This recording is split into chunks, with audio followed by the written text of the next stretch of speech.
नमस्कार, स्वदेश न्यूज देख रहे हैं आप। मैं हूं आपके साथ ऋषभ सोनी और आज लेकर आया हूं हमारा विशेष कार्यक्रम स्वदेश एजेंडा। और स्वदेश एजेंडा में आज बात करेंगे बीजेपी के नवीन अध्याय की। नितिन नवीन को भाजपा के 12वें राष्ट्रीय अध्यक्ष बना दिया गया है। नई दिल्ली में भाजपा मुख्यालय में उनके नाम का ऐलान किया गया। नितिन को 14 दिसंबर 2025 को पार्टी का कार्यकारी अध्यक्ष बनाया गया था। सोमवार को फुल टाइम अध्यक्ष पद के लिए उनका इकलौता नामांकन आया था। इसके बाद वो निर्विरोध पार्टी के अध्यक्ष बन गए। नए अध्यक्ष के पदभार ग्रहण कार्यक्रम में पीएम मोदी ने उन्हें माला पहनाई। इस मौके पर पीएम मोदी ने एक बात कही जिस पर सभी ने फोकस किया।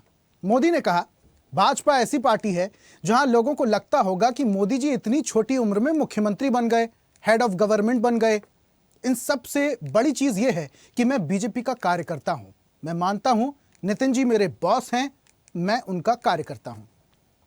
अब वो मेरे काम का आकलन करेंगे। पीएम मोदी के इस भाव के मायने क्या हैं? क्या वाकई एक बड़ी जिम्मेदारी नितिन नवीन के कंधों पर दी गई है? आगामी चुनाव नितिन नवीन के लिए किसी अग्नि परीक्षा से कम नहीं होगा। लेकिन पीएम मोदी जिनकी लोकप्रियता पूरे विश्व में है, उनका यह कहना कि नितिन नवीन उनके बॉस हैं, ये एक बड़ा संदेश है और इसके पीछे एक बड़ी रणनीति भी। इसी पर करेंगे आज विस्तार से चर्चा, लेकिन उससे पहले देख लेते हैं एक रिपोर्ट।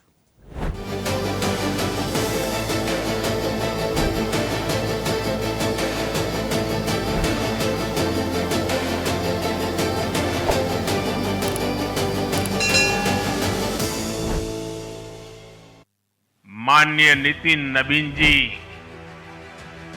मैं एक कार्यकर्ता हूं, वे मेरे बॉस हैं।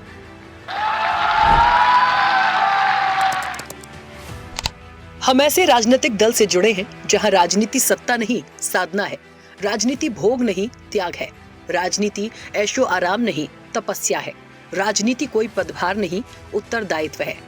राष्ट्रीय अध्यक्ष के रूप में मेरा निर्वाचन एक साधारण कार्यकर्ता की असाधारण यात्रा को मिला सम्मान है। ये बात बीजेपी के नवनिर्वाचित अध्यक्ष नितिन नवीन ने कही। उन्होंने अपने भाषण में न सिर्फ अपने भाव रखे बल्कि आगामी चुनौतियों और रणनीतियों पर बात रखी। हम भारतीय जनता पार्टी के उस समान राजनीतिक दल नहीं जिसके लिए हम काम करते हैं। हम उस विचार के साथ काम करते हैं जिस विचार से हम राजनीतिक अभिव्यक्ति के साथ साथ उस नारे के साथ काम करते हैं जहां राष्ट्र प्रथम के नारे, नेशन फर्स्ट, पार्टी नेक्स्ट और सेल्फ लास्ट, माननीय प्रधानमंत्री जी ने इस नारे के साथ हम लोगों को जोड़ा है। साथियों, हम अपने नेतृत्वकर्ता के संघर्ष और बलिदान से सीखने की आवश्यकता है। ये हम वैसे राजनीतिक दल के लोग हैं जहां राजनीतिक सत्ता नहीं साधना है, राजनीतिक भोग नहीं त्याग है, राजनीतिक ऐशो आराम नहीं तपस्या है, राजनीति कोई पदभार नहीं उत्तरदायित्व है। तो आइए हम सब कार्यकर्ता इस संकल्प के साथ अपने नेतृत्वकर्ता के इस परिश्रम और पुरुषार्थ के साथ अपने आप को जोड़े। वो कार्यकर्ता जो कठिन से कठिन परिस्थिति में भी भारत का ध्वज झुकने नहीं देता है, वो कार्यकर्ता जो सीना ठोक के कहता है, तेरा वैभव अमर रहे मां, हम दिन चार रहे न रहे। आइए इस भारत की कल्पना को जो माननीय प्रधानमंत्री नरेंद्र मोदी के नेतृत्व में लगातार हम आगे बढ़ रहे हैं, आज हम भी उस परिकल्पना के साथ अपने आप को जोड़ें। नितिन नवीन में पीएम मोदी की तारीफ के साथ ही भाजपा के नारों का जिक्र और पार्टी को सबसे पहले राष्ट्र की भावना से काम करने वाली पार्टी बताया। उधर पीएम मोदी ने भी आगामी रणनीति को लेकर बड़ी बातें रखी। पीएम मोदी ने कहा, बीजेपी प्रक्रिया से चलती है, हमारे यहाँ पदभार एक व्यवस्था है, कार्यभार जीवन भर की जिम्मेदारी है। हमारे यहाँ अध्यक्ष बदलते हैं, आदर्श नहीं बदलते, नेतृत्व बदलता है, दिशा नहीं बदलती। भाजपा का स्वरूप नेशनल है, स्पिरिट नेशनल है, क्योंकि हमारा जुड़ाव लोकल है। हमारी जड़ें जमीन से नीचे गहरी हैं। नवीन की जिम्मेदारी सिर्फ बीजेपी तक सीमित नहीं, प्रधानमंत्री से पहले पार्टी का कार्यकर्ता होना गर्व है। नितिन नवीन को मिलेनियल लीडर बताया। बीजेपी अब सिर्फ आंदोलन की नहीं, सुशासन की पार्टी है। संवेदनशील राजनीति का उदाहरण बताया। अगले 25 साल और विकसित भारत का लक्ष्य। जो कांग्रेस की बुराइयों से बचेगा वही देश में आगे बढ़ेगा। कांग्रेस अपने पतन की जिम्मेदार खुद है। घुसपैठियों को देश लूटने नहीं देगा। महाराष्ट्र नतीजों से बताया, भाजपा पहली पसंद। पिछले 1.5 साल में जीते 4 राज्यों के चुनाव। भाजपा की परंपरा मेंबरशिप से ज्यादा रिलेशनशिप।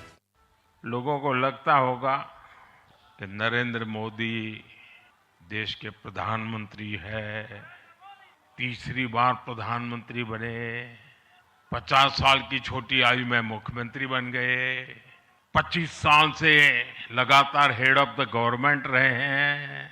ये सब अपनी जगह पे हैं, लेकिन इन सबसे भी बड़ी चीज मेरे जीवन में है, मैं भारतीय जनता पार्टी का कार्यकर्ता हूं। ये सबसे बड़ा गर्व है। और जब बात पार्टी के विषयों को आती है, तब माननीय नितिन नवीन जी, मैं एक कार्यकर्ता हूं, वे मेरे बॉस हैं। अब माननीय नितिन नवीन जी हम सभी के अध्यक्ष हैं और उनका दायित्व सिर्फ भाजपा को भी संभालना इतना नहीं है, एनडीए के सब साथियों के बीच भी उन्होंने तालमेल का बहुत बड़ा दायित्व भी देखना होता है। साथियों, माननीय नितिन जी के संपर्क में जो भी आया है, वो उनकी सरलता और सहजता की चर्चा जरूर करता है। बीजेपी युवा मोर्चा का दायित्व हो, अलग अलग राज्यों में प्रभारी के रूप में जिम्मेदारी हो, या फिर बिहार सरकार में काम करने का अनुभव हो, नितिन जी ने हमेशा जब जब जो जहां जहां जो जिम्मेवारी मिली, अपने आप को उन्होंने साबित किया है। उधर भारतीय राजनीति के कई दिग्गजों ने नितिन नवीन को मिली जिम्मेदारी पर प्रतिक्रिया दी। माननीय नितिन नवीन जी ने दायित्व का ग्रहण किया है और कितना कार्यकर्ताओं में उत्साह भी था, और अब उनके नेतृत्व में पार्टी और ऊंचाइयां छुएगी। एक भारतीय जनता पार्टी में जो विजय का रथ चल रहा था, उसमें एक नए युग की शुरुआत है और तेज गति से ये विजय का रथ आदरणीय प्रधानमंत्री नरेंद्र मोदी जी के नेतृत्व में ये दौड़ेगा। मैं नितिन नवीन जी, जो एक पार्टी के बहुत ही वरिष्ठ और पुराने कार्यकर्ता हैं, जिन्होंने विभिन्न पदों के ऊपर रह करके भारतीय जनता पार्टी को मजबूत करने का काम किया है। अपने नए निर्वाचित अध्यक्ष श्री मान्यवर नितिन नवीन जी को नए कार्यकाल की बहुत बहुत बधाई देता हूँ, शुभकामना देता हूँ। उनके नेतृत्व में देश दुनिया का सबसे युवा देश और सबसे युवा प्रदेश मध्य प्रदेश की ओर से बधाई। हमारे नितिन नवीन जी के नेतृत्व में और आगे बढ़ेगा और हमारी जो आने वाले 5 राज्यों में एक बहुत बड़ा आपको परिवर्तन दिखेगा। और जैसा आज संदेश दिया है माननीय प्रधानमंत्री जी ने और नए राष्ट्रीय अध्यक्ष जी ने, उन्होंने राष्ट्रवाद और युवा नेतृत्व और हमारे विकसित भारत की कल्पना जो सामने रखी है, निश्चित रूप से देश की जनता उसको देख रही है और आगे यही होने वाला है। रूप से आशीर्वाद दिया है कि 1 लाख युवा नए दायित्व के लिए तैयार रहें, और युवाओं में भारी उत्साह है। जो नवनिर्वाचित राष्ट्रीय अध्यक्ष नितिन नवीन जी को इतना बड़ा दायित्व भारतीय जनता पार्टी नेतृत्व ने सौंपा है, आज देश का हर युवा, हर नौजवान समझ रहा है नितिन नवीन जी के रूप में उसका चेहरा है। बिहार के लिए गौरव का क्षण है। पूरी तरह पॉलिटिकल राजनीतिक कार्यकर्ता है और एक टेक्नीशियन के तौर पर भी, टेक्नोटेक के तौर पर वो काम करते रहे। बतौर राष्ट्रीय अध्यक्ष नितिन नवीन के लिए आगामी चुनौतियां भी अभी से तैयार है। बड़ी सीधी सी बात है, मेरी शुभकामनाएं नितिन जी के लिए, लेकिन इसको इलेक्शन ना ही कहा जाए तो अच्छा है। ये तो सिलेक्शन है। दूसरों की बड़ी आलोचना करते हैं भारतीय जनता पार्टी का शीर्षस्थ नेतृत्व, और उन्होंने क्या किया? क्या ये कैंडिडेट चुनाव लड़ के जीत सकता था? क्या इनकी उपस्थिति पूरे भारत में थी? एक तरह से अटल अडवाणी युग का समापन का दौर शुरू हो गया है, और अब हम 2 हमारे 2, बस यही है बीजेपी की कहानी। नितिन जी को मैं यही कहूंगा, शुभकामनाएं। प्रधानमंत्री नरेंद्र मोदी जिस पे उंगली रख देंगे वो बीजेपी का अध्यक्ष बन जाएगा। किसी की हिम्मत नहीं है, औकात नहीं है कि उनके खिलाफ नॉमिनेशन पेपर फाइल कर सके। एक ऐसा आदमी जिसे बीजेपी में भी लोग बहुत कम जानते थे, अननोन आदमी था, सिर्फ एक तानाशाह ने उंगली रख दी और वो बीजेपी का अध्यक्ष बन गया। क्या वो कोई फैसले कर पाएगा? फैसले तो वही होंगे जो तानाशाह करेगा, उसको तो सिर्फ दस्तखत करने हैं। अरे उनके पार्टी का फैसला है, मैं क्या तबसरा करूंगा उस पे? नहीं, सबसे ज्यादा अरे बीजेपी पे करते हैं। हाँ तो करते हैं अटैक, हाँ अटैक करते हैं। अब वो उनकी पार्टी ने किसी को बनाया है तो क्या आगे क्या उम्मीद? अरे देखेंगे उनको। अरे आप लोग उसका ऐसा बड़ा इशू बना रहे, अरे उससे क्या बड़ा इशू है वो कि जो राष्ट्रीय अध्यक्ष में तो उसकी पार्टी की मामला है, जो कोई भी हो तो चलेगा। मोदी अमित शाह जी के कहने पर वो जो बात है उसके ऊपर वो चलेंगे, तो उसको मुद्दा तो ऊपर से ठीक होगा। नाम चेंज होने से, आदमी चेंज होने से फर्क क्या? हमारा कोई प्रॉब्लम नहीं है, जो कोई भी हो उसको हम वेलकम करेंगे, वो सही सलामत रहे। नौटंकी हम बहुत देखे हैं पिछले 11 साल, और भी देख रहे हैं, अच्छा लग रहा है। अब उनका अपना पार्टी मामला का देखना है, तो उनको देश देखेगा, हम क्या देखेंगे। ऐसा है कि उनकी पार्टी मामला है, उसमें हमें कुछ नहीं। सर, एसआईआर को लेकर के बात हुई, जिस तरीके से वोटिंग को लेकर के बढ़ाने की बात कही। हाँ, वोट को भारतीय जनता पार्टी कटाना चाहती है, पीडीए के लोगों को, उससे बचना है, सावधान रहना है, और एक एक वोट पर, एक एक बूथ पर नजर रखना है। यही तय हुआ। 2026 के विधानसभा और 2029 के लोकसभा चुनाव, नेतृत्व की चुनौतियां, संगठन के स्तर पर चुनौतियां, बदलती जियोपॉलिटिक्स, वैचारिक और सांस्कृतिक द्वंद। बहरहाल नितिन नवीन की ताजपोशी हो गई है। पीएम मोदी ने अपने संदेश के माध्यम से एक बड़ी जिम्मेदारी के साथ बड़ा संदेश भी दिया है, यानी अब नवीन की लीडरशिप में पार्टी नई राज्यों में अपनी पहुंच बढ़ाएगी। उन क्षेत्रों में भी कमल खिलाने की तैयारी होगी जहां अब तक भाजपा को सफलता नहीं मिली है, जैसे बंगाल, पुडुचेरी, तमिलनाडु, असम और केरल। अब नवीन की नई पारी, बीजेपी की जीत और विपक्ष पर कितनी पड़ेगी भारी, ये देखने वाली बात होगी। चैनल हेड आरपी श्रीवास्तव के साथ एग्जीक्यूटिव एडिटर राखी वर्मा की रिपोर्ट।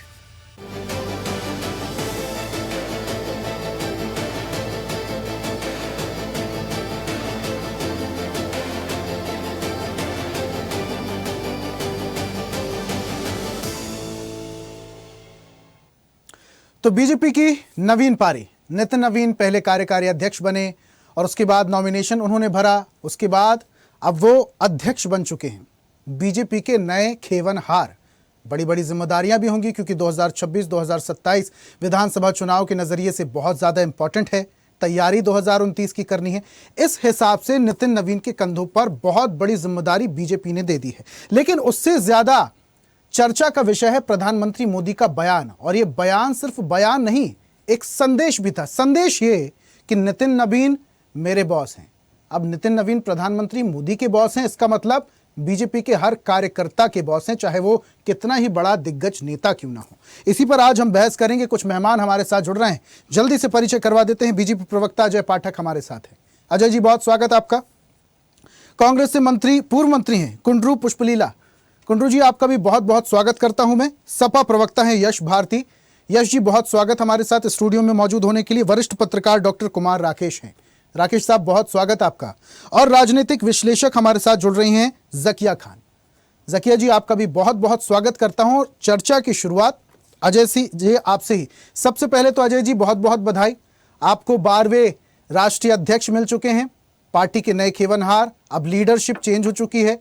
कहा जा रहा है कि नितिन नवीन मिलेनियल लीडर हैं और आने वाले चुनाव के लिहाज से बड़ी जिम्मेदारी आप लोगों ने दे दी है। सबसे ज्यादा फोकस रहा प्रधानमंत्री मोदी के बयान पर। उन्होंने कहा कि अब नितिन नवीन मेरे बॉस हैं और मैं उनका कार्यकर्ता। इस बयान के क्या मायने निकाले जाएं? बीजेपी के तमाम जितने बड़े नेता हैं अब वो नितिन नवीन के अंडर में हैं। अजय जी, आपका माइक म्यूट है, उसे अनम्यूट कीजिए प्लीज। आपको और आपके व्यूअर्स को, आपके ऋषभ जी, सभी को मेरे, आपके व्यूअर्स को, आपके पैनलिस्टों को मेरा सादर नमस्कार है। ऋषभ जी, ये सहज है, ये भारतीय जनता पार्टी में ये सब प्रक्रिया सहज रूप से पूरे कार्यकर्ता अपने पूरे मनोगत से आदरणीय नितिन नवीन जी को अपने नए अध्यक्ष के रूप में स्वागत के लिए तैयार हैं। जगह जगह आज जश्न हो रहे हैं, हमारे बूथों से लेकर के और दिल्ली तक। आपने देखा कि 4 पूर्व अध्यक्ष प्रधानमंत्री के साथ किस तरह से नवीन जी के पीछे खड़े हैं और नवीन जी कुर्सी पे बैठ रहे हैं, आदरणीय प्रधानमंत्री और 4 अध्यक्ष उनको बैठा रहे हैं। ये भारतीय जनता पार्टी की संस्कृति है, संस्कार है, और इसी से हमारा कार्यकर्ता मोटिवेट होता है। इसीलिए इसी संस्कृति और संस्कार के चलते बूथों पे हम 15 प्रमुख तक पहुंचे। लोग हमारे साथ इसीलिए जुड़े, हम दुनिया की सबसे बड़ी पार्टी बन पाए। संगठन के रूप से सबसे ज्यादा कार्यकर्ता आज पूरी दुनिया में हमारे पास उपलब्ध है, भारतीय जनता पार्टी के पास उपलब्ध है। वो इसलिए हैं कि हमारी नीतियां एकदम स्पष्ट है, हम इस देश के प्रति समर्पित लोग हैं। हमारे जैसा कार्यकर्ता अजय पाठक 2002 में भारतीय जनता पार्टी को ज्वाइन किए और जो जिम्मेदारी पार्टी ने दिया वो ग्रहण करते हैं। नहीं दिया तो आज तक ना विधायक, मंत्री या सांसद के लिए कभी कोई हमने टिकट जरूर मांगा, टिकट नहीं दिया। ये पार्टी ने जिसकी प्रायोरिटी थी उसको टिकट दिया, जिसको लड़ाना चाहा उसको लड़ा, लेकिन भारतीय जनता पार्टी से विद्रोह करके हम कभी अलग नहीं हुए। क्यों नहीं हुए? क्योंकि हमारी पार्टी इस राष्ट्र के प्रति समर्पित है। इसलिए अजय पाठक जैसे करोड़ों लोग भारतीय जनता पार्टी से कुछ न चाहते हुए भी जीवन भर 3 पीढ़ियां हमारी भारतीय जनता पार्टी के प्रति समर्पित हो गई। 12 करोड़ से ज्यादा कार्यकर्ता हैं बीजेपी पार्टी के। अजय जी, कोई ऋषभ जी, हमारे पास कोई सत्ता नहीं थी। जब हम 2 थे, जब हम 2 जीत करके आए थे तो भी हम वही थे, और आज जब हम 303 और तीसरी बार सत्ता में आए हैं तो भी हमारा विचार वही है जो उस दिन था। जो हमने जिस बुनियाद पे हमारी पार्टी बनी थी, जहां हुए बलिदान मुखर्जी वो कश्मीर हमारा है। जब हम सत्ता में आए तो जिस बुनियाद पे हमारी पार्टी बनी थी उसको हमने करके दिखाया। अजय जी, रामलला हम आएंगे, अजय जी, मंदिर वही बनाएंगे। अजय जी, हमारी जब पार्टी सत्ता में आई तो हमने अजय जी, अब आपके बॉस नितिन नवीन हुए, बिल्कुल हुए। अब प्रधानमंत्री नहीं है, हमारे नहीं, अब प्रधानमंत्री नहीं। मेरा सवाल इसलिए अजय जी, क्योंकि इससे पहले तक जब भी बीजेपी की बात की जाती थी, बीजेपी की राजनीति की बात की जाती थी, तो हमेशा बीजेपी प्लस नरेंद्र मोदी बनाया जाता था। BJP is equal to Narendra Modi, यानी नरेंद्र मोदी जी का नाम हटाकर नितिन नवीन लिख दिया गया है। Is it true? Rishabh ji, देखिए ये 2 अलग अलग चीजें, एक संगठन का मुखिया है और एक इस सरकार के मुखिया हैं। तो जो संगठन का मुखिया है, प्रधानमंत्री भारतीय जनता पार्टी के कार्यकर्ता हैं, और कार्यकर्ता के नाते आज जो अध्यक्ष बना है सब लोग उसके साथ काम करेंगे।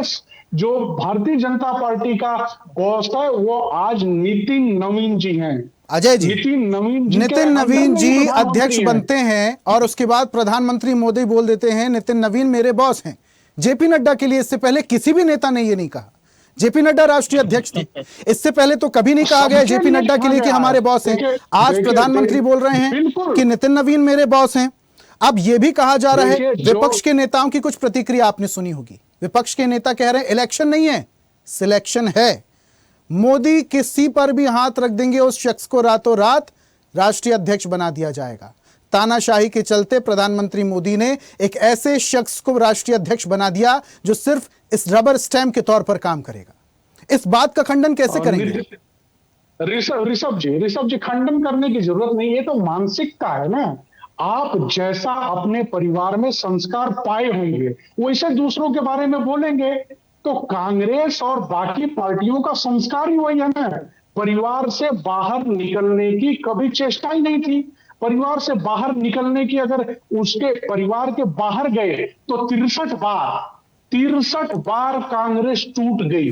एक परिवार को संभालने के चक्कर में 63 बार विखंडित हुई। अजय जी, लेकिन नितिन नवीन जी के पिताजी का जब स्वर्गवास हुआ था 25 साल की उम्र में, पहली बार वो विधायक बने थे, उपचुनाव के चलते विरासत संभाली थी राजनीतिक उन्होंने भी।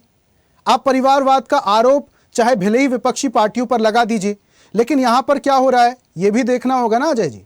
ऋषभ जी, नितिन नवीन जी आज अध्यक्ष बने हैं, अगला अध्यक्ष कौन होगा या 10 साल बाद कौन अध्यक्ष होगा, 20 साल बाद कौन अध्यक्ष होगा, भारतीय जनता पार्टी का ये कोई प्रेडिक्ट नहीं कर सकता, न कोई बता सकता। हमारा कार्यकर्ता अपनी मेहनत से, मेहनत की पराकाष्ठा से प्रधानमंत्री बनता है, मुख्यमंत्री बनता है, राष्ट्रीय अध्यक्ष बनता है। अपनी मेहनत की पराकाष्ठा से इस देश के प्रति जो समर्पित होगा, इस देश के प्रति नीतियों पे जो चलेगा, बहुत गूढ़ बात कही अजय जी बनेगा। और मैं आपकी इस बात से बिल्कुल सहमत हूं कि अगर किसी भी राजनीतिक पार्टी में कोई भी कार्यकर्ता, कोई भी शख्स अगर ऊंचे पद पर पहुंचता है तो वो अपनी मेहनत के बूते ही पहुंचता है।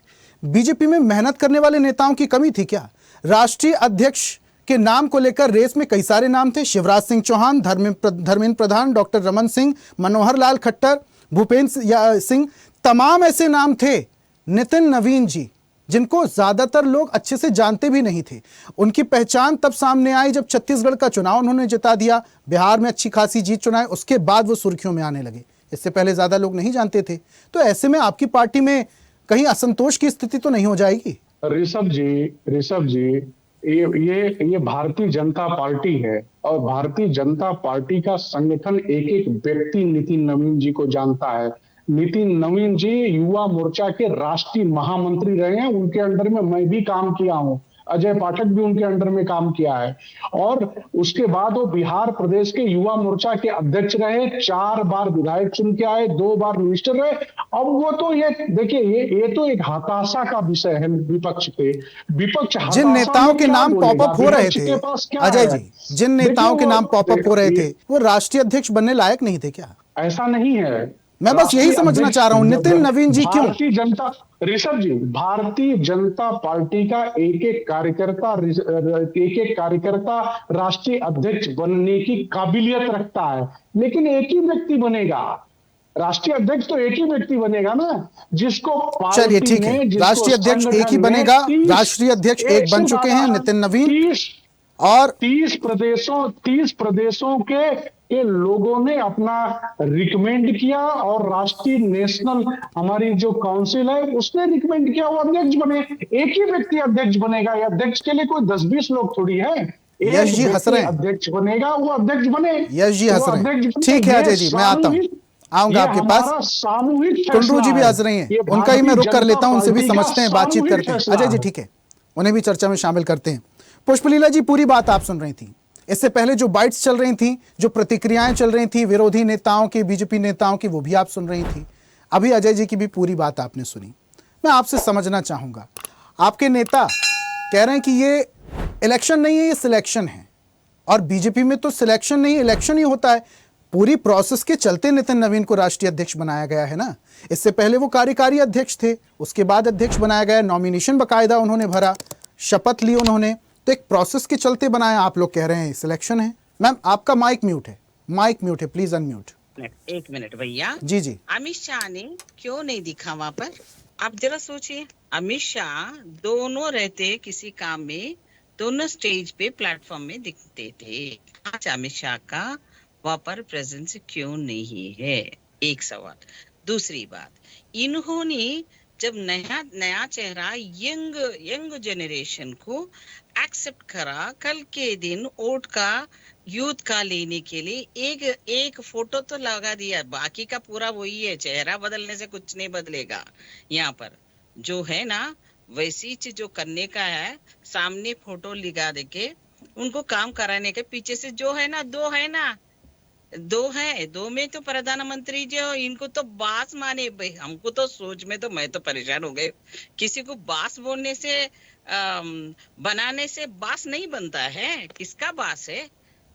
यो भारतीय जनता पार्टी का बास होगा या लाश होगा? बास जाके लाश कर देगा, क्या होगा? अभी आगे चलेंगे देखेंगे। अभी उनका चेहरा इतना कार्यकर्ता पहचानते हैं, यूथ का लीडर है, यूथ के लिए बनाया। एक कंपटीशन में इतने सारे लीडर्स है बीजेपी भारतीय जनता पार्टी में, इतने नितिन गडकरी जी है, इतना सीनियर है, अगर उनको क्यों नहीं लिया? और जितने सेंट्रल मिनिस्टर कर चुके हैं उन लोगों को क्यों नहीं लिया? अरे जो अपने अपने मनमानी के जो है, ये जो है ना डॉन जो बनता है ना, उसका चैलों का भरोसा वाला ये भी कहा जा रहा है ना पुष्पलीला जी, मिलेनियल लीडर हैं। क्योंकि अब देखिए आने वाला जो भविष्य है भारत का वो युवाओं के कंधे पर है, और युवाओं से जो नेता तालमेल बैठा सके उसको जिम्मेदारी दी गई, नितिन नवीन युवा नेता।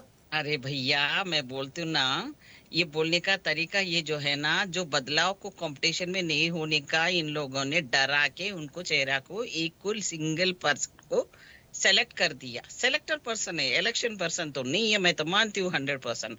कल के दिन अगर मोदी अमित शाह का जोड़ी में कुछ फर्क आ गया होगा, इसीलिए ने अमित शाह वहां पर नहीं दिखा। दूसरी बात है, कल के दिन 2 बार प्रधानमंत्री बनने के बाद मोदी जी का खत्म हो गया कहानी। अभी नया प्रेसिडेंट बनने के लाइन में योगी जी है, और ये जो बात लोग सीनियर्स अभी ट्राई कर रहे हैं इनका बारे में नेगेटिव वाले पूरे एक ग्रुप बन गया है। अब उनको बचाने के लिए उनको बास मानते हुए एक डायलॉग मार दिए। बस ये मोदी का जो हाल, जो बोलने का स्टाइल, उनका एक्टिंग का जो भी है ना, दादा साहब पाल के वर्ड भी के पीछे भी चले जाएंगे वो लोग भी, ले तो वाला इतना बेस्ट एक्टर है हमारा मोदी जी।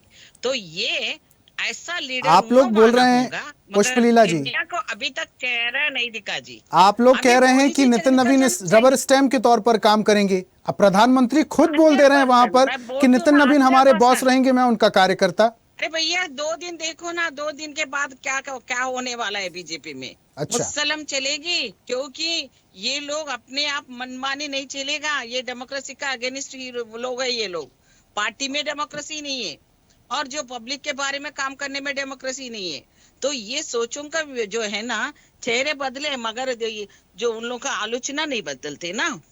तो मैं बोलती हूँ ना, जो एक गया तो दूसरों को चेहरा को जस्ट लेके आके रखा, मगर उसका रबर स्टैम्प का काम ही कराना है, उनसे कुछ नहीं करने वाला है ये बंदा। उनको देखे तो मैं तो हैरान हो गई, इनका चेहरा तो नया दिखा हमको, तो ऐसा छुपा के रखा होगा कि इनका इतना लीडर को छुपा के रखे, अफिसरली इनको हीरो बना के बॉसिज्म दे दिया होगा।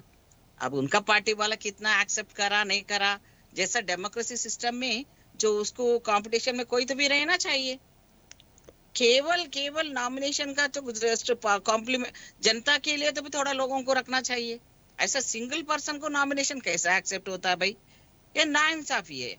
तो मैं सिलेक्शन ही गलत है, और ये पार्टी का सिद्धांत को आगे लेके जाने वाला। मैं बुढ़ा हो गया हूँ, रिजाइन कर दो बोलो ना मोदी जी को, अमित शाह जी को, पूरा यूथ को दे दो बोलो। क्यों रह रहे, ये प्रधानमंत्री क्यों बनिए और अमित शाह जी को होम मिनिस्टर क्यों बनिए? पार्लियामेंट में जितने हमारा कांग्रेस को खोजते रहते हैं ना, ये जो है ना पार्लियामेंट्री परिवार का है, पर परिवार का नहीं है तो कितने, मैं एक का लीडर का परिवार वाला कितने लोग है बीजेपी में, भारतीय जनता पार्टी में परिवार से आए सो, नेपोटिज्म के बारे में आए सो वाला कितने लोग, मैं लिस्ट दे देती हूँ आपको। ये करते परिवार वाले आरोप तो आप लोगों पे भी लगते हैं पुष्पलीला जी। अरे कांग्रेस पार्टी सिर्फ परिवार से चलती है। अरे हम परिवार वाले हैं भैया, हम सैक्रिफाइस करिए दुनिया के लिए। क्या सैक्रिफाइस किए? हमारा परिवार जो कांग्रेस परिवार, पूरा परिवार इंदिरा जी से लेके मर गए। अब मोदी जी कहाँ था इंडिपेंडेंस के टाइम में? क्या ब्रिटिश वालों को भगाने में कहाँ था ये लोग? आरएसएस का जो है ना, उन्होंने जो गांधी को मारा था उसको ये लोग हीरो मानते हैं। ये लोग क्या गद्दारी का काम करते हुए ये लोग देश को बचाने का काम। अभी मोदी का कितना है भैया परसेंटेज? 3री बार जीता, बाल बच के जीत गया। अब उनको उनकी लीडरशिप पे दम छोटे हो गए, कम हो गए। तो इसीलिए उनके लेवल थोड़ा सा दिखावट करने के लिए आज पीछे करके कुर्सी हिला के उसको बिठा के, अरे बाप रे बाप, क्या नाटकबाजी चल रहा भाई। नाटक तो शुरू हुआ, मगर वो नाटक रिवर्स होता है, देखते रह जाइए आप। जनता इतना ये नहीं है कि यूथ का लीडर रहने से पूरा सारा यूथ आपके उसमें झाल में फंस जाएंगे। नहीं फंसेंगे। हम है यहाँ पर। ठीक है, वेट एंड वॉच वाली स्थिति है। नहीं करते, पब्लिक के लिए काम करने वाले हम है भाई। ठीक है, आप जरा सोचते चलते जाओ। बीजेपी का खत्म हुआ कहानी, शुरुआत अपने आप बरसमास रास्ते बोलते है ना, वो लगा लिया मोदी जी ने। देखते रह जाओ। मेरा बात आज रिकॉर्ड करके रखो। आज इन्होंने उनके नीचे काम करा बोल के हमारा भैया नहीं, अजय जी ने बोल रहा है। मगर अजय जी ने इनका नाम कभी भी नहीं देखा और वहां पर भी लीडरशिप में भी कभी मैं तो कभी पहचाने नहीं। जितना अजय जी को देखती हूँ मैं ना, उनको तो कभी चेहरा नहीं मालूम है। तब उम्मीद क्या कर सकते हो लोगों को? अब नेचर पे भी तो डिपेंड करता है पुष्पलीला जी। अब देखिए वो शांति से काम करने वालों में से हैं, उनका नेचर कुछ इस तरीके से, जितना मैंने समझा जाना पड़ा है नितिन नवीन जी के बारे में, सारे नेताओं से बनती है उनकी, विपक्ष के नेताओं से भी बनती है उनकी, और जब भी चुनाव या क्रिटिकल कंडीशन होती है तो वो पर्दे के पीछे रहकर काम करते हैं, ऐसा कहा जाता है। Am I right or wrong, Ajay ji? Amit Shah ji trouble shooter है तो इसकी क्या जरूरत है? अध्यक्ष का जरूरत है भाई। अमित शाह ज्यादा क्रिमिनल, अमित शाह जैसा बेजा रखने का रहने वाला कांग्रेस इसी फ्रस्ट्रेशन में तो जी रही है। अरे कांग्रेस दूसरों को कोस के ही तो जी रही है। भैया जी कांग्रेस के लीडरशिप सिर्फ फ्रस्ट्रेशन में है। ऐसे नहीं, और भी मेहमान है, तो बात करने का भी ठीक है अजय जी, पुष्पलीला जी, ठीक है। बंदा लेके आया था ना यूथ के लिए, यश जी का मैं रोक कर लेता हूँ, आगे 60 वाला नहीं बात, ठीक है पुष्पलीला बंद कर देना। पुष्पलीला जी, ठीक है। यश जी पूरी बातें आप सुन रहे थे। रबर स्टैम्प की बात कही जा रही है, इलेक्शन नहीं सिलेक्शन कहा जा रहा है, यह भी कहा जा रहा है कि प्रधानमंत्री मोदी जिस पर उंगली रख देंगे उसे राष्ट्रीय अध्यक्ष बना दिया जाएगा, और बना दिया गया। नितिन नवीन जो लाइमलाइट से पीछे रहकर काम करने वालों में से, छत्तीसगढ़ में जिस तरीके से नतीजे आए बीजेपी के लिए वो भी आपने देखा, बिहार में आपने देखा, पुराना करियर भी रहा, बहुत जल्दी राजनीतिक करियर शुरू कर दिया गया था। अभी नितिन नवीन युवा नेता हैं, युवाओं के कंधे पे बड़ी जिम्मेदारी दे दी गई है, और आप लोग बड़े बड़े एलिगेशन लगा रहे हैं कि सिर्फ रबर स्टैम्प के तौर पर काम किया जाएगा। ऋषभ भाई, नया लिफाफा पुरानी चिट्ठी, या कहें चेहरा नया है, सोच वही है, सिर्फ बांटने की राजनीति है। और जो भारतीय जनता पार्टी नारा दे रही है बीजेपी का संगठन पर्व, असल में आम जनता के लिए संकट पर्व चल रहा है। नहीं दिखाएं। और अब ये कोस रहे थे अजय जी यहाँ पे, और भारतीय जनता पार्टी लगातार विरोध करती है परिवारवाद का, वंशवाद का। ठीक है, तो स्टैंड क्लियर रखें कि हम परिवारवाद के विरोधी हैं, वंशवाद के विरोधी हैं। ना हम ऐसे किसी व्यक्ति को पद पे बैठाएंगे, ना हम परिवारवाद वाले और वंशवाद वाले लोगों से वोट मांगेंगे। तो स्टैंड बदलती रहती है भारतीय जनता पार्टी। राष्ट्रीय अध्यक्ष जो इन्होंने बनाया है नवीन नबीन, नाम के साथ ही परिवारवाद जुड़ा है, उनके पिताजी का नाम जुड़ा है जो भारतीय जनता पार्टी के बड़े नेता थे, नवीन किशोर प्रसाद सिन्हा, उनके पिताजी का नाम जुड़ा है। तो यहीं से वंशवाद दिख रहा है, बोलने की जरूरत नहीं है, सिन्हा नहीं है, उनके पिताजी का नाम जुड़ा, और पिताजी भारतीय जनता पार्टी के बड़े नेता थे। पंकज चौधरी जी जो उत्तर प्रदेश के प्रदेश अध्यक्ष बनाए गए, उनका भाई और बेटा दोनों भारतीय जनता पार्टी में बड़ी राजनीति करते हैं। मध्य प्रदेश के अंदर जो भारतीय जनता पार्टी के प्रदेश अध्यक्ष हेमंत खंडेलवाल, उनके पिताजी भारतीय जनता पार्टी से सांसद और विधायक रहे। कहां है परिवारवाद, वंशवाद? कौन दुहाई दे रहे हैं? आप प्रदेश अध्यक्ष बना रहे हो, राष्ट्रीय अध्यक्ष बना रहे हो, और कह रहे हो कि अभी ये नहीं पता कि हमारा अगला राष्ट्रीय अध्यक्ष कौन होगा। अरे आप तो ये भी नहीं बता सकते अगला प्रधानमंत्री कौन होगा। अगर मोदी जी के खिलाफ में दूसरा नाम बता देंगे तो अजय पाठक जी गायब हो जाएंगे। जो अभी हमारी बहन कह रही थी कि अजय पाठक जी को ज्यादा देखा, पता नहीं अगली बार कब देखेंगी। तो ये जो नाम नहीं ले सकते मोदी जी के सामने, अगर कोई दूसरा नाम आ जाता है तो दिक्कत हो जाती है। हम देख रहे हैं उत्तर प्रदेश और दिल्ली की लड़ाई लगातार चल रही है। उत्तर प्रदेश में मुख्यमंत्री और उप मुख्यमंत्री की लड़ाई चल रही है। आप कह रहे हैं युवा हमने राष्ट्रीय अध्यक्ष बना दिया। अरे कद छोटा है और पद बड़ा है, कौन सा अनुभव है? बिहार के मंत्री, उसको आपने राष्ट्रीय अध्यक्ष बना दिया, मतलब प्रदेश के आदमी को राष्ट्र में भेज दिया, और जो मंत्री थे, वित्त मंत्री थे, उनको प्रदेश अध्यक्ष बना दिया उत्तर प्रदेश में। तो आपको जब बड़ा पद देना है तो आप हमारी पीडीए की राजनीति से डर जाते हो, तो बड़े पद पे आप अपने उन्हीं लोगों को बैठा देते हो। और उत्तर प्रदेश में आप कहते हो कि हमने कुर्मी समाज से बना दिया, पीडीए समाज से बना दिया, तो राष्ट्रीय अध्यक्ष में क्या हो गया? जब आप वहां जाति दिखा रहे हो उत्तर प्रदेश में, तो राष्ट्रीय अध्यक्ष में क्यों नहीं दिखा रहे हो? तब क्या घबराहट हो जाती है आपको? क्योंकि उत्तर प्रदेश में आपको उस अनुभव को जो पंकज चौधरी जी का, उसको जाति तक सीमित करना है। वहां आपको नहीं चीजें दिखती कि वो 6 बार के 7 बार के सांसद थे, केंद्रीय मंत्री थे, योगी मंत्रिमंडल में थे। यही नाम है अनुभव का। तो ये जो चीजें चल रही हैं भारतीय जनता पार्टी के, साफ दिख रही हैं। और अभी कह रहे थे कि मोदी जी कह रहे हैं, और अभी अजय पाठक जी उस बात को बढ़ा रहे थे कि अब बॉस होंगे भारतीय जनता पार्टी के। तो जो पिछले बॉस थे उनका क्या? नड्डा जी कहां है? नड्डा जी हमेशा फूल लेके खड़े रहते थे दरवाजे पे कि कब हमारे बॉस आएंगे। सबने फुटेज देखा है, जब तक बॉस अंदर नहीं चले जाते थे, बॉस के आने की खबर लेकर के भारतीय जनता पार्टी के राष्ट्रीय कार्यालय के बाहर गेट पर खड़े रहते थे। यही राष्ट्रीय अध्यक्ष की अहमियत है भारतीय जनता पार्टी में। जो संगठन की दुहाई देती है। मुझे यह बताइए ना, कौन सा ऐसा काम नितिन नवीन ने किया है जिसके लिए उनको राष्ट्रीय अध्यक्ष बनाया? छत्तीसगढ़ में अगर उनको बनाया, छत्तीसगढ़ का अनुभव आप कह रहे हो, तो छत्तीसगढ़ में लगातार जंगल कटाई, आदिवासियों का शोषण, बेरोजगारी सब बढ़ी हुई है। और अब युवाओं के नाम पे अगर आप देते हैं तो क्या उत्तर प्रदेश में और देश में, जो खासतौर पर उत्तर प्रदेश की अगर बात करूं तो 80 लाख जो बेरोजगार हैं, क्या उन्हें रोजगार देने के लिए नितिन नवीन बात करेंगे योगी आदित्यनाथ से? दिला पाएंगे? क्या पेपर लीक बंद हो जाएगा? युवाओं को बेहतर रोजगार मिलेगा? युवाओं के आने वाला भविष्य सुरक्षित रहेगा? इस बात की गारंटी क्या भारतीय जनता पार्टी दे पाएगी? केवल युवाओं के नाम पे धोखा देने का काम भारतीय जनता पार्टी कर रही है, जैसे पूर्व में भी कर चुकी है। परिवारवाद की बात कर रहे थे आप। एक वीडियो का मैं जिक्र करूंगा, सोशल मीडिया में बहुत ज्यादा वायरल होता है। संसद में कार्रवाई चल रही थी जब अखिलेश यादव ने केंद्रीय गृह मंत्री अमित शाह से कहा था कि आप लोग तो ये लोग हैं कि राष्ट्रीय अध्यक्ष नहीं चुन पा रहे हैं। केंद्रीय गृह मंत्री अमित शाह ने कहा था कि अब आने वाले 25 साल तक आप अध्यक्ष रहेंगे अपने पार्टी के। अभी से कह दे रहे हैं 12 करोड़ जनसंख्या है, 12 करोड़ कार्यकर्ता हैं, तो चुनने में, फिल्ट्रेशन में थोड़ा सा वक्त लगता है, इसलिए वक्त लग रहा है चुनने में। आपकी पार्टी में तो एक ही सर्वे सर्वा है, वही 25 साल तक रहेगा। आने वाले जब तक समय रहेगा तब तक वो अध्यक्ष रहेंगे। और आप बोल रहे हैं परिवारवाद की बात कर रहे हैं। ऋषभ भाई, बहुत अच्छा सवाल किया आपने। मुझे ये भी बता दीजिए कि ये जो राष्ट्रीय अध्यक्ष बन रहे हैं, ये नागपुर से और वो 2 लोगों का ही कहना मानेंगे ना?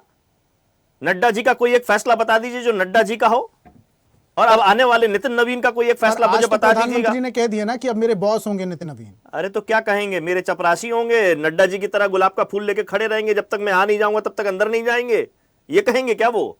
यही तो धोखा है। मैंने कहा ना, पुरानी नया लिफाफा है, चिट्ठी वही पुरानी है, टायर बदल दिए हैं, गाड़ी वही खटारा है, धोखा है उस गाड़ी के अंदर। इसके मायने क्या निकाले जाएं यश जी? क्योंकि देखिए, चुनाव के लिहाज से आपकी पार्टी हो, सपा हो, कांग्रेस हो, तमाम पार्टियां हो, बीजेपी हो, आने वाले 2 साल काफी ज्यादा महत्वपूर्ण हैं। 2026 में 5 स्टेट में चुनाव है, 2027 में 7 स्टेट में चुनाव है। अब नितिन नवीन को जिम्मेदारी दी गई है, मिलियनियल लीडर कहा जा रहा है, तो कम से कम विपक्ष के नेताओं के पास भी एक मिलियनियल लीडर होना चाहिए। देखिए, नितिन नवीन जी मंत्री रहे हैं बिहार में, उपलब्धि बता दीजिए अगर आपको कोई पता हो तो। अजय पाठक जी से पूछ लीजिए कि उन्होंने बिहार में एक ऐसी योजना चलाई जो बढ़िया विश्व स्तरीय हो गई, राष्ट्रीय स्तरीय हो गई, बिहार के लिए प्रदेश स्तरीय हो गई। कोई एक योजना बता दीजिए जिसको केवल बिहार के राज्य का, वो भी लंगड़ी सरकार जो भाजपा की पूरी सरकार नहीं है, उस लंगड़ी सरकार के मंत्री को आप राष्ट्रीय अध्यक्ष बना दें और कह दें कि हमने बदल दिया है और हम बहुत कुछ बदलने वाले हैं। तो इससे बड़ा झूठ क्या होगा? और आपके पास जो अनुभवी लोग थे भारतीय जनता पार्टी में, ये अनुभव जो टकरा रहा है, जो बड़े बड़े नेताओं के नाम आपने लिए, अजय पाठक जी से जवाब नहीं दे पाए, वो ये जो टकराहट थी केवल खत्म करने के लिए रबर स्टैंपों की लड़ाई थी कि ठीक है अब रबर स्टैंप ही बनाना है तो एक ऐसा रबर स्टैंप बना दे जिसको ना कोई जानता हो, जब तक जानेंगे तब तक उसका कार्यकाल निकल जाएगा। लेकिन ढूंढा वही परिवारवाद और वंशवाद से। मैंने प्रदेश अध्यक्षों का भी नाम गिना दिया और ये राष्ट्रीय अध्यक्ष का भी नाम गिना दिया। इन्हें बिना परिवारवाद और वंशवाद के अलावा कोई मिला नहीं। चलिए ठीक है, वरिष्ठ पत्रकार भी हमारे साथ हैं, राकेश साहब का मैं रुक कर लेता हूं। राकेश जी, पूरी बातें आप सुन रहे थे। अजय जी आऊंगा, बहुत जल्दी आऊंगा आपके पास, पहले बाकी के मेहमानों को मैं कवर कर लूं। राकेश जी, पूरी बातें सुन रहे थे आप, विपक्ष के तमाम नेताओं की बाइट्स भी आपने सुनी, प्रतिक्रियाएं भी सुनी। बीजेपी में प्रधानमंत्री मोदी भले ही ये कह दे रहे हैं कि अब मेरे बॉस नितिन नवीन होंगे और मैं उनका कार्यकर्ता, लेकिन राजनीतिक सुगबुगाहट कुछ और कहती है। ऐसा है ऋषभ जी, मैं सबको सुना, बड़े ध्यानपूर्वक सुना, और मैं सबसे विनती करूंगा कि बीच में टोका टोकी ना करें। जो विपक्ष की प्रवृत्ति है पत्रकारों को किनारे करना हर वक्त, सभी पार्टियां शामिल है उसमें, तो मेरा सबसे अनुरोध है, विनम्र अनुरोध है। तो मैंने सबको सुना, सबकी बाइट देखी, तो बिल्कुल आपने तय किया होगा कि हमें निशाना ही विपक्ष पे साधना। सुन लेते भाई साहब, ये फिर यही इसको बदतमीजी कहते हैं पैनल में, शुद्ध रूप से बदतमीजी बोलते हैं। सुन लेते, अब वो आपने ले लिया, विपक्ष में तो पुष्पलता जी भी हैं, ठीक है, ठीक है ना, सुन लेते। मैंने रिक्वेस्ट किया, सबसे किया, उसमें बीजेपी भी शामिल है। Sir please. अब मेरे मन की बात, आप बहुत बड़े पंडित हैं यश भारतीय जी, आपको तो कहीं अंतरिक्ष में होना चाहिए। मैं तिलक नहीं लगाया हूं, तिलक आप लगाए हैं। मैं तिलक लगा, मुझे गर्व है, मैं तिलक लगाया। ठीक है, सीधा मुद्दे पे आते हैं। यश जी, मुझे गौरव है, तिलक लगाए हुए भारतीय और हिंदू हूँ। यश जी, शर्म होता होगा हिंदू बोलने में। राकेश जी, सीधा पॉइंट पे आते हैं। सर शुरू हो गया, आपकी पत्रकारिता समझ में आ गई।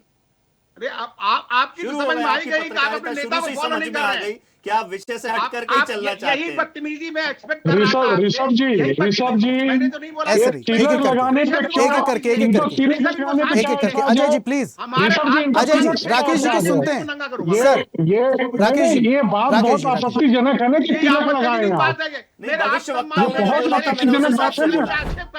ठीक है राकेश अरे जी, राकेश जी सीधा मुद्दे पे आते हैं। समाजवादी पार्टी का प्रवक्ता, ये समाजवादी पार्टी का प्रवक्ता तिलक पे ये सच बात है। पत्रकार के बीच में मत बोलिए, वो डांट रहे हैं। सर यश सर प्लीज, ऐसे ये चर्चा यश- सार्थक नहीं हो पाएगी। यश- हम जिस चीज के लिए चर्चा ये करने के लिए यश बैठे हैं वो चर्चा ही समाजवादी नहीं हो पाएगी। पार्टी इसी कश्मकश में हम उलझे हुए होंगे। राकेश जी सर, इसको तिलक से आई बात रिक्वेस्ट करने, राकेश ये जी, तिलक से क्यों बात की? अजय सर, अजय सर, कोई ठीक तिलक है लगाया, अजय सर, तिलक अजय जी, लगा अजय जी, लाएंगे। Ajay ji, I request you Ajay sir. वरिष्ठ पत्रकार जी, मत पहले डांटिए इनसे पार्टी बोलिए, को। फिर यश तिलक साहब, लिए। ये तिलक सुन पे लेते हैं ना, कैसे बोले? चर्चा की तरफ आगे बढ़ लेते हैं। इनके प्लीज हिम्मत कैसे होती तिलक से बोलने की? यश साहब, बिजली गोले यश आपके साहब, खिलाफ यश बता साहब, रहे यश जी हैं। प्लीज देखिए- आई रिक्वेस्ट। पाठक देखिए- कौन है बीच में बोलने वाले? वरिष्ठ पत्रकार देखिए की अब मैं किसको नमाज किसको चुप तिलक से कराऊंगा? बोलेंगे तो पूछ रहे हैं बाकी कि के हमें मेहमान भी हैं, बोले। उनसे भी बातचीत कर लेते हैं। बेचारे तिलक- राष्ट्रीय अध्यक्ष तिलक को कुछ पे बोलने बोलो। के लिए नहीं है, इसलिए ये- अजय पाठक जी ने विषय ये बदल अजय दिया। सर, तिलक पे कैसे बोले? आई रिक्वेस्ट सर पहले प्लीज। ऋषि बोलिए, राकेश जी माफी सीधा मांगने मुद्दे के पे लिए आते हैं। ये राकेश जी आदमी आई तिलक पे रिक्वेस्ट कैसे यू, बोला? I humble request you Rakesh ji please मुद्दे पे आते हैं। ये राकेश तिलक जी, पे कैसे बात कर रहे हैं? कोई तिलक लगाए हैं तो सब आ रही है इनको। देश उनके लिए इम्पोर्टेंट नहीं है। अरे ये आप बात तिलक विषय पे तिलक बोलिए, लगाना तो सब की राकेश बात है। जी। अरे तुम जैसे अनावश्यक बात नमाजवादियों शुरू के लिए करके आप तिलक बात का बतंगड़ बनाना लगाना, चाहते हैं। तिलक विषय पे बोलिए, है तुम बोलने के लिए जैसे कुछ? नमाजवादियों के लिए तिलक लगाना शर्म की बात होगी। अजय जी, तुम जैसे समय कम है, अजय सर, तिलक लगाना तो अजय सर, शर्म की अजय बात। सर, देखिए, अजय आवाज सर, बंद कर दीजिए, अजय सर। बोले जा रहे हैं बीच में। यश जी बंद कर मुझे दीजिए कोऑर्डिनेट करने तुम्हारा। दीजिए प्लीज। आवाज यस सर, आवाज इस हिंदुत्व ने राकेश तुम्हारी जी, सुन कर रखी है। राकेश जी सीधा हिंदुत्व पॉइंट पे ने आते हैं। तुम्हारी सुन कर रखी है।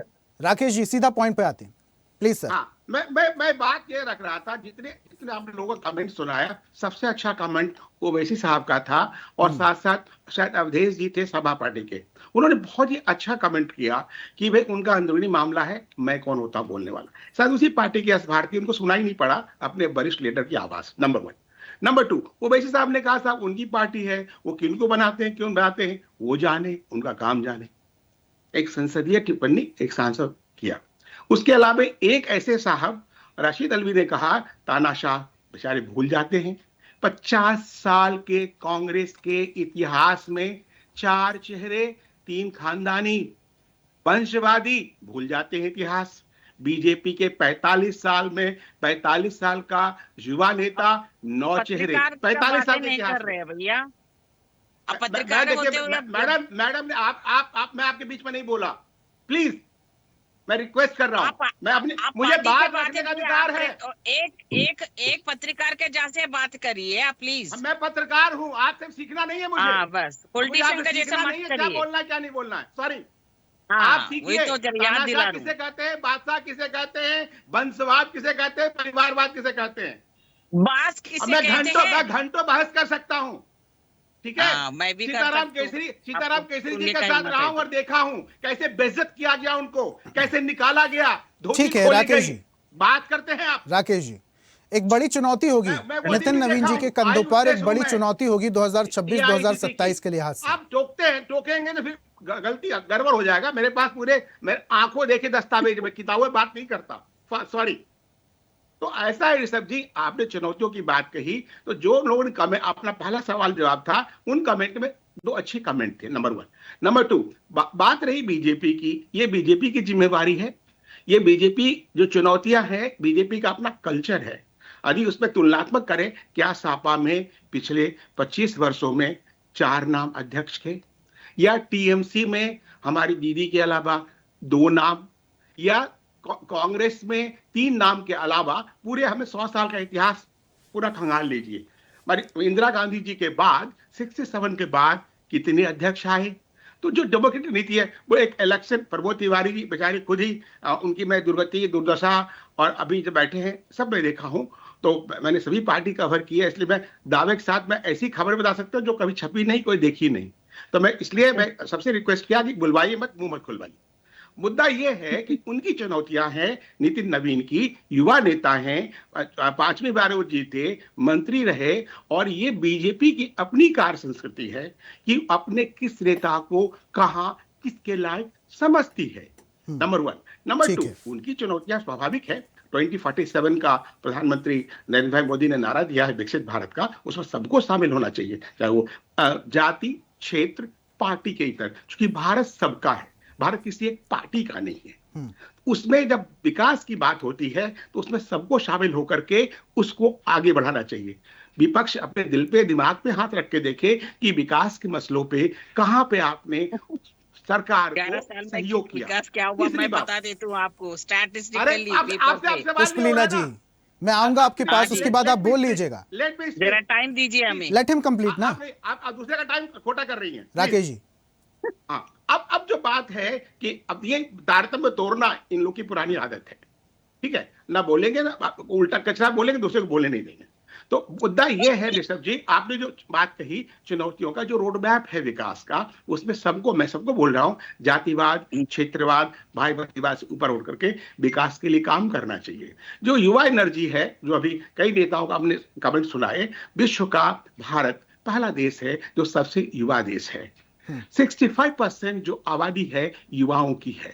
तो भारतीय जनता पार्टी ने कुछ सोच समझ करके युवा नेतृत्व को दिया होगा जो युवाओं को एड्रेस कर सके, और नेक्स्ट 25 इयर्स का जो प्लान है, जो रोड मैप है, उसमें योगदान कर राकेश जी, मैं बहुत निवेदन के साथ मैं आपको बीच में टोक रहा हूं, लेकिन एक इंपॉर्टेंट सवाल मैं आपसे समझना चाह रहा हूं, हमारी जनता आपसे समझना चाह रही है।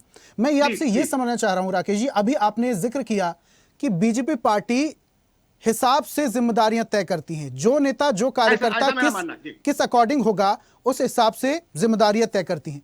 बीजेपी में बहुत बड़े बड़े नेता हैं। मैं ये नहीं कहता हूं कि नितिन नवीन युवा थे इसलिए जिम्मेदारी, क्योंकि बीजेपी में युवा नेता भी बड़े बहुत सारे हैं। मैं नाम किसी का नहीं लूंगा, वो बेहतर आप तरीके से जानते हैं। अब ऐसे में जो बड़े नाम थे राष्ट्रीय अध्यक्ष के तौर पर, जिनके नाम आगे चल रहे थे, शिवराज सिंह चौहान, धर्मेंद्र प्रधान, डॉक्टर रमन सिंह, मनोहर लाल खट्टर, ऐसे बहुत सारे नाम थे।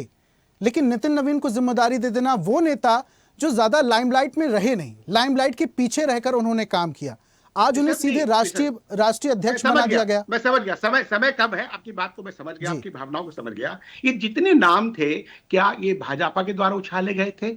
हम मीडिया बंधुओं के द्वारा यत्र तत्र सर्वत्र तथा कथित सूत्रों के हवाले से, और वो कामों के कारण भी सुर्खियों में थे। आपने सवाल पूछा ना, जवाब लीजिए ना, मैं जवाब दे रहा हूं। और जो भी नाम उछाले जा गए या जो चर्चा में आए, वो कहां से आए, कैसे आए? मैं 37 वर्षों से हूं, पत्रकारिता कर रहा हूं, मैं एक एक वर्ग आपको बता सकता हूं, समय नहीं है। रही बात जो भी नाम उछाले गए या जो नाम लाए गए मीडिया में, वो हमारे चर्चा के लिए विषय हो सकता है, पार्टी के लिए है नहीं, वो पार्टी को डिसाइड करना है। और पार्टी का जो डिसीजन है कैसे होना है, आपको भी पता है और हमको पता है। भाजपा की अपनी संस्कृति है, क्या संस्कृति है। तो मुद्दा ये है, जो भी नाम उछाले गए या उछाले जा रहे हैं, वो कहे नहीं गए, बताई नहीं गए, किसी नेता का बाइट नहीं मिलेगा बीजेपी में कि कहा होगा शिवराज बन जाए, धर्मेंद्र बन जाए, रमन बन जाए, खट्टर बन जाए, व्हाटएवर। ये कल्चर नहीं है। ये कल्चर जो पहले बीजेपी का था, कांग्रेस ने अपनाने की कोशिश की। ठीक है राकेश जी, कांग्रेस ने समय की बाध्यता करके थोड़ा शांत, जकिया जी को ज्यादा समय नहीं दे पाऊंगा वरना संस्कृति में जमीन आसमान का फर्क है। जकिया जी, जल्दी से अपनी प्रतिक्रिया। नितिन नवीन नए अध्यक्ष, राजनीतिक तौर पर ये कितने मायने रखता है? क्योंकि 2026-2027 राजनीति के हिसाब से तो बहुत मायने रखता है। नितिन नवीन को बड़ी जिम्मेदारी दे देना बीजेपी के लिए कितना मायने वाला है? देखिए, सबसे पहले मैं बता दूं कि इस नाम के पीछे बहुत बड़ी एक संयोजित तरीके की सोच है। ठीक है, आप एक चीज समझिए कि अगर यंगस्टर्स में बात किया जाए तो बहुत सारे ऐसे चेहरे हैं जो कभी कभी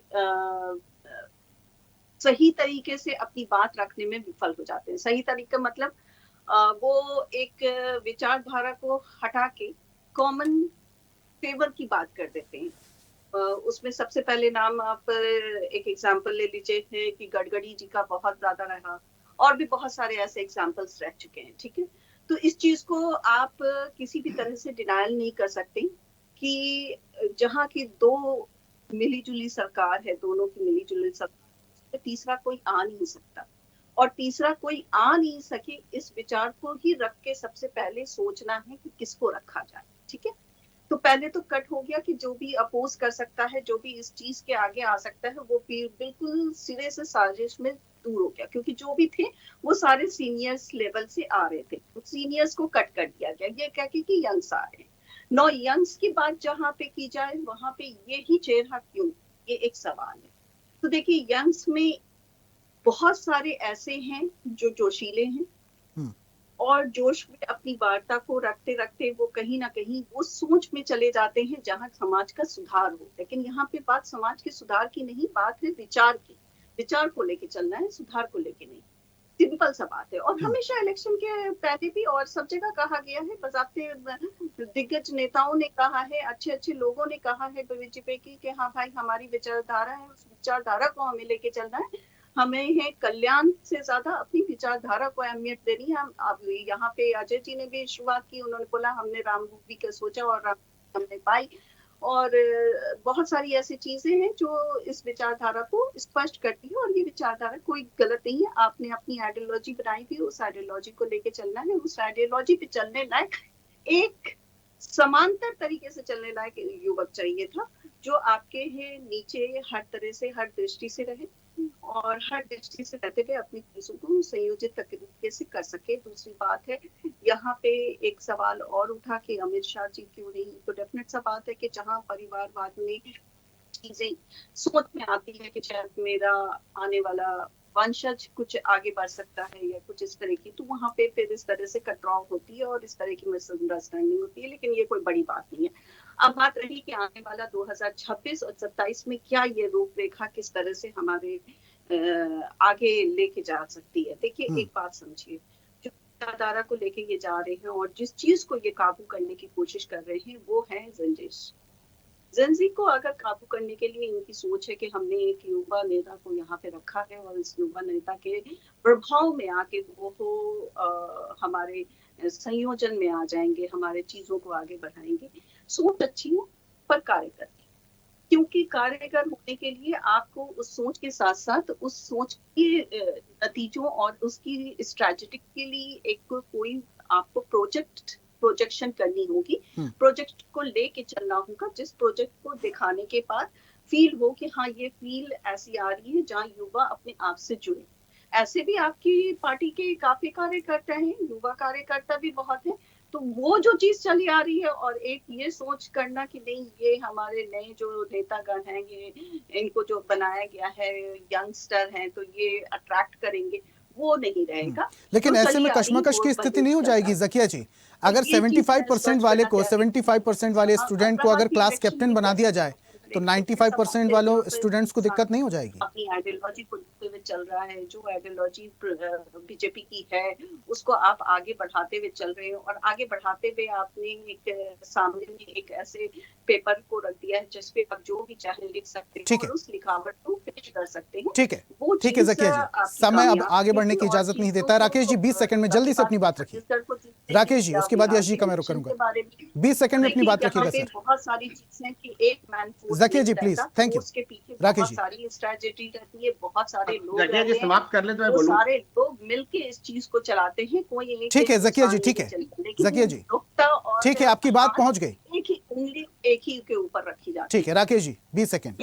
नहीं, जकिया जी ने बहुत अच्छी बात कही कि सामूहिक नेतृत्व की बात कही, उनको उन्होंने समेट नहीं पाए। मैं इसलिए मुझे लगा कि जो युवा नेतृत्व है और जो युवा की जो किसी भी दल में एक सामूहिक नेतृत्व की बात आती है, जो कि अन्य पार्टी का कल्चर नहीं है, जो भाजपा का कल्चर है, वो सामूहिक नेतृत्व के हिसाब से है। और जो अभी हमारा ग्राफ है देश का, देश के परिप्रेक्ष्य में और विश्व के परिप्रेक्ष्य में जिस तरह से देश बढ़ रहा है, उसमें ये गति प्रदान करेंगे नितिन नवीन जैसे युवा नेता को सामने रख करके भाजपा के नई राष्ट्रीय अध्यक्ष के रूप में। ये वो उसमें 55 साल के युवा 56 साल के युवा से कुछ नहीं होना है। ओके यश जी 20 सेकंड में देख चुके हैं, वो पूरा टाटा फिश हो चुका है। ठीक है यश जी 20 सेकंड प्लीज। लोग चर्चा करने बैठे थे भारतीय जनता पार्टी के राष्ट्रीय अध्यक्ष को लेकर के, तो गुण दोष पे सब लोग अपनी चर्चा कर रहे हैं।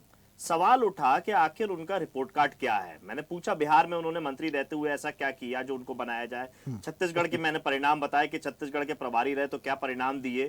केवल चुनावी जीत हार कोई अगर आप आकलन करना ये जानते हैं तो जो विनाश उन्होंने बिहार में प्रभारी रहते हुए दिया है, जो वहां के युवाओं को, जो वहां के आदिवासियों को, जो वहां के रहवासियों को, अगर उसी को विकास देते हैं कि कॉर्पोरेट से दोस्ती कर लीजिए और वही विकास है, जैसे काशी का विनाश हो रहा है, जैसे माघ मेले में शंकराचार्य जी का अपमान हो रहा है, अगर यही विकास है तो भारतीय जनता पार्टी उसी विकास को आगे बढ़ा रही है। मैंने कहा वही नया लिफाफा है, चिट्ठी वही पुरानी है। ओके अजय जी जल्दी से अपनी बात रखिए, 20 second. 3-4 second sir please, Rakesh ji please sir please. Ajay ji जल्दी से अपनी बात रखिए। इनको तकलीफ इस चीज की है कि भारतीय जनता पार्टी ने क्यों एक 45 साल के व्यक्ति को अध्यक्ष बना दिया। अरे भाई वो भारतीय जनता पार्टी का इंटरनल मामला है, आप किसी को बना दीजिए ना अपनी पार्टी, अपने परिवार से। फिर बीच में चुना है, फिर ये नमाजवादी बीच में बोला, फिर ये नमाजवादी बीच में बोला। इस नमाजवादी को बीच में बोलने की आदत अजय जी नमाजवादी को पहले आप भी मेरे मेहमान हैं, वो भी मेरे मेहमान हैं, असम्मान बर्दाश्त नहीं करूंगा। सर प्लीज अजय जी इस तरीके की भाषा अलाउ नहीं। Thank you so much Ajay ji हमारे साथ जुड़ने के लिए, सभी मेहमानों का हमारे साथ जुड़ने के लिए, चर्चा में शामिल होने के लिए बहुत बहुत शुक्रिया। अब समय आगे बढ़ने की इजाजत नहीं देता है। आज हम बात कर रहे हैं बीजेपी के नवीन अध्याय की। ये नवीन अध्याय कितना कारगर होगा 2026 2027 चुनाव के लिहाज से काफी ज्यादा महत्वपूर्ण है, लेकिन ये अध्याय शुरू तो हो गया है, इसके असर क्या होंगे ये आने वाला वक्त बताएगा। आज की खास पेशकश में फिलहाल इतना ही। देखते रहिए स्वदेश न्यूज, सबसे पहले देश। और ऐसी ही ताजा खबरों के लिए लाइक, फॉलो और यूट्यूब पर सब्सक्राइब कर बेल आइकन जरूर दबाइए और हर अपडेट के लिए विजिट कीजिए swadesh live.com।